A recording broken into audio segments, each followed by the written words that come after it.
alternative Mani-Limpopo,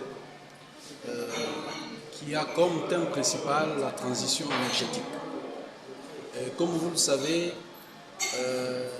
la RDC produit les minéraux critiques qui contribuent à la transition énergétique et lesquels minéraux doivent bénéficier à la population congolaise, à la RDC à travers le trésor public et aux communautés impactées par les projets miniers.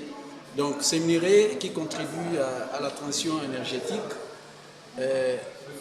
doivent réellement profiter au trésor public et des dispositions doivent être prises pour que cette exploitation se fasse dans la protection de l'environnement parce que quand la demande est forte, elle implique une production, une augmentation de la production, mais aussi ça peut avoir des implications sur la qualité de l'environnement.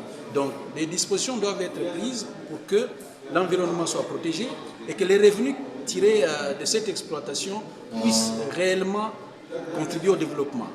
Et nous pensons et nous espérons que s'il y a une bonne gestion de ce secteur, on pourra tirer bénéfice de cette exploitation.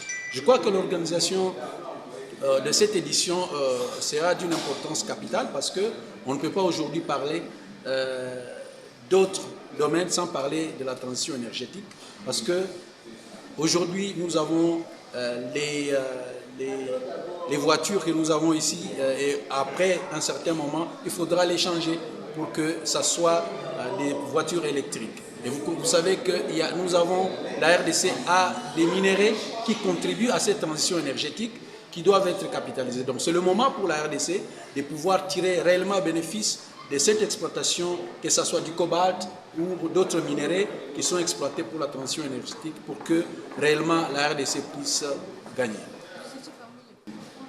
Cette exploitation a des conséquences positives comme négatives.